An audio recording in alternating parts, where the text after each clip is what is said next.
bienvenue à Parole autochtone, ici c'est Mélissa Mollin-Dupuis. Alors, cette semaine, je veux partager avec vous un fait qui m'est arrivé dans les dernières journées, qui était très malheureux, mais qui a allumé en dedans de moi quand même quelque chose qui est très personnel et très important. C'est-à-dire, je commence par le début, je me réveille un matin, je vois un post sur Facebook, et ce post est un fait historique qui a été publié par un musée.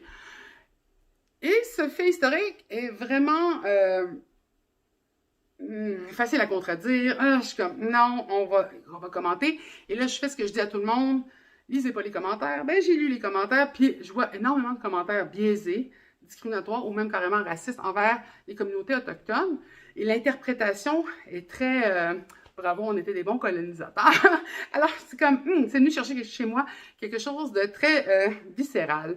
Pas juste parce que c'était un post sur l'histoire des Premières Nations, pas juste parce qu'il y avait des commentaires très biaisés en dessous de ce post, mais aussi parce que ma pratique muséale, elle remonte à loin. Je veux dire, j'ai commencé, mon premier emploi était au musée de Mingan, un petit musée, un petit site d'interprétation, mais qui a eu un impact énorme parce qu'après, j'ai travaillé au Muséum Nature, qui est le Jardin botanique, le Jardin des Premières Nations, et ensuite au Musée McCord. Ça, c'est mes premiers emplois que j'ai eus en arrivant à Montréal. Je suis aujourd'hui encore sur le CA, le conseil d'administration du Musée McCord, parce que justement, mon expérience est extrêmement positive, parce que j'ai vu des pratiques muséales qui se transformaient, qui étaient déjà très actives par rapport à la réconciliation. Et donc, ça m'a fait voir aussi par le passé l'importance d'une pratique muséale qui est honnête et respectueuse. Et je veux dire, ce que je fais constamment avec cette chronique, c'est d'amener des faits d'histoire ou de le mélanger avec le quotidien, de voir comment on peut interpréter l'histoire pour pouvoir amener la voix des Premières Nations. Cependant, avec ce post-là, je ne vois pas toute la voix des Premières Nations, puisque après avoir déposé mes commentaires, je reviens et je vois que mes commentaires ont tous été effacés et que j'ai été bloquée de la page. C'est certain que j'étais vraiment outrée, mais j'étais aussi quelqu'un qui avait partagé et beaucoup de membres de la communauté étaient venus pour pouvoir mettre leurs commentaires à eux-mêmes. Et systématiquement, les commentaires de la communauté et des alliés autochtones étaient effacés et les commentaires problématiques du début étaient laissés sur place. Donc, j'ai fait ce que je fais toujours raisonnablement. Quoi? Et j'ai contacté le musée. J'ai fait une recherche sur le musée aussi, d'ailleurs, et pour me rendre compte que c'est un très petit musée physiquement qui est tenu par une seule personne. J'ai pas pu avoir plus de détails, car quand j'ai téléphoné pour demander justement pourquoi est-ce que vous laissez les commentaires racistes sur place, je me suis fait raccrocher au nez en me faisant dire, moi, la conversation finit là. On ne peut pas forcer le dialogue. Cependant, quand on porte le titre de musée ou de site d'interprétation, on a une responsabilité. Comme le disait Spider-Man, avec des grands pouvoirs viennent des grandes responsabilités. Et un musée, pour moi, a d'énormes pouvoirs. Un musée, c'est comme dire, je porte le nom de Champagne, et là, je me faisais face à un vin mousseux. Mais ça n'empêche pas qu'ils ont un code de déontologie en muséologie, et ce code de déontologie-là, pour moi, s'applique à tout le monde qui porte ce titre-là. Donc, on ne peut pas faire de la discrimination envers une communauté, on ne peut pas faire une interprétation qui nuit à la communauté. Et on n'a même pas pu porter notre voix pour dire on n'est pas d'accord avec ce fait d'histoire-là. Et certaines personnes vont dire, ouais, mais comment tu peux opposer un fait? C'est parce qu'en histoire humaine, un fait historique, c'est un fait qui est une histoire. Donc, c'est raconté, c'est transféré de bouche à oreille ou par texte et par écrit. Donc, il y a l'humain entre ce qui s'est passé et la personne qui va entendre le fait, qui va passer d'ailleurs par la bouche de cette personne qui va te l'interpréter, donc l'interprète ou le musée.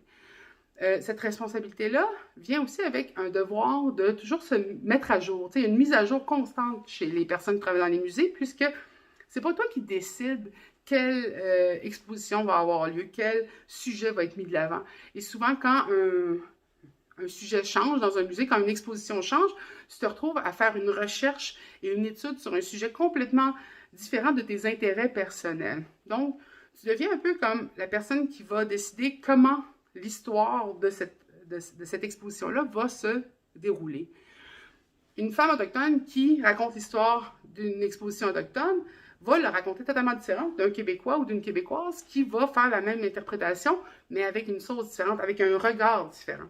Et pareillement, si par exemple, moi, je m'en vais faire l'interprétation, je ne sais pas moi, de la vie des pêcheurs de crabes, ben, je vais avoir un point de vue très différent de quelqu'un qui a été carrément sur un bateau. Ceci dit, on ne peut pas interpréter l'histoire juste à la saveur que l'on veut lui donner ou au goût qu'on veut lui donner. Il faut trouver dans les faits historiques les points d'intérêt, les points de contention, il faut écouter les deux points de vue d'ailleurs, même des fois 3 points de vue. Ça me rappelle certains débats sur la laïcité que j'ai eu par le passé, parce que des points de vue, il y en a beaucoup. Et des interprétations, c'est-à-dire comment on regarde un fait historique à 360 degrés, vont transformer aussi comment on va la raconter ensuite au grand public. Mais pour moi, le rôle de l'interprète, le rôle du musée, le rôle du site d'interprétation, c'est souvent la première rencontre qu'un enfant, qu'une famille, qu'un individu va avoir avec son histoire ou avec l'histoire de quelqu'un d'autre. Donc, la responsabilité est énorme. Et l'impact d'une exposition de musée peut avoir un effet transformateur chez un individu. Donc, je pense juste, moi, la première fois que je suis allée voir l'exposition sur Frida Kahlo, ça a transformé ma vie. Ça a transformé, premièrement, mon interprétation des peintres femmes autochtones, racisées. Ça ouvrait d'ailleurs un point de vue, une fenêtre sur un regard que je n'avais jamais vu. Parce que moi, j'avais vu beaucoup d'artistes blancs, européens, mais là, je voyais un regard qui était plus proche du mien. Et ça a changé ma vie. Donc, pour moi, l'impact d'un musée, l'impact de l'interprétation de l'histoire, c'est une responsabilité et on doit la respecter. Alors, je vous invite, d'ailleurs, pendant le temps de confinement, à visiter les musées parce qu'ils ont de plus en plus une présence virtuelle en ligne importante et incroyable. Je me sers d'ailleurs beaucoup des collections en ligne et numériques pour retrouver des outils ou des objets qui venaient de l'histoire des Premières Nations ou des communautés Innu pour pouvoir voir physiquement de quoi avaient l'air les objets que mes ancêtres utilisaient.